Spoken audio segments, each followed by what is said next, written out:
ہے لیکن 50% نیکی تو کرتا ہے لیکن 50% وہ گناہ کرتا ہے، تو یہ 50 قدم اللہ سے دور ہے، تقوی سے، متقی ہونے سے یہ دور ہے۔ اور جو بندہ 75% دیندار ہے لیکن 25% وہ گناہ کرتا ہے، تو یہ 25 قدم اللہ سے دور ہے۔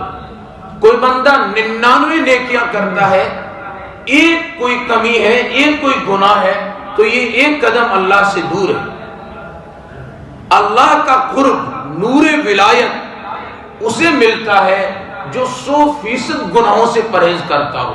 اب سوال اٹھتا ہے کہ 100% متقی بندہ کیسے بنے گا؟ مشائخین لکھتے ہیں کہ بندہ اپنے ارادے سے کوئی گناہ نہ کرے۔ انسان ہے، غلطی ہو جاتی ہے، گناہ ہو جاتا ہے، فوراً توبہ کر لے وے۔ اللہ رب العزت توبہ کرنے پر، سچی توبہ کرنے پر، قرآن نے کہا توبۃ نصوحا، سچی توبہ کرو۔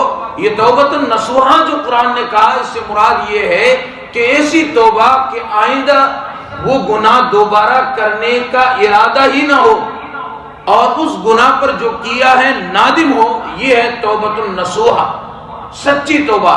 تو بندہ جب سچی توبہ کرتا ہے یہ 100% متقی بن جاتا ہے، اسے نور ولایت مل جاتا ہے۔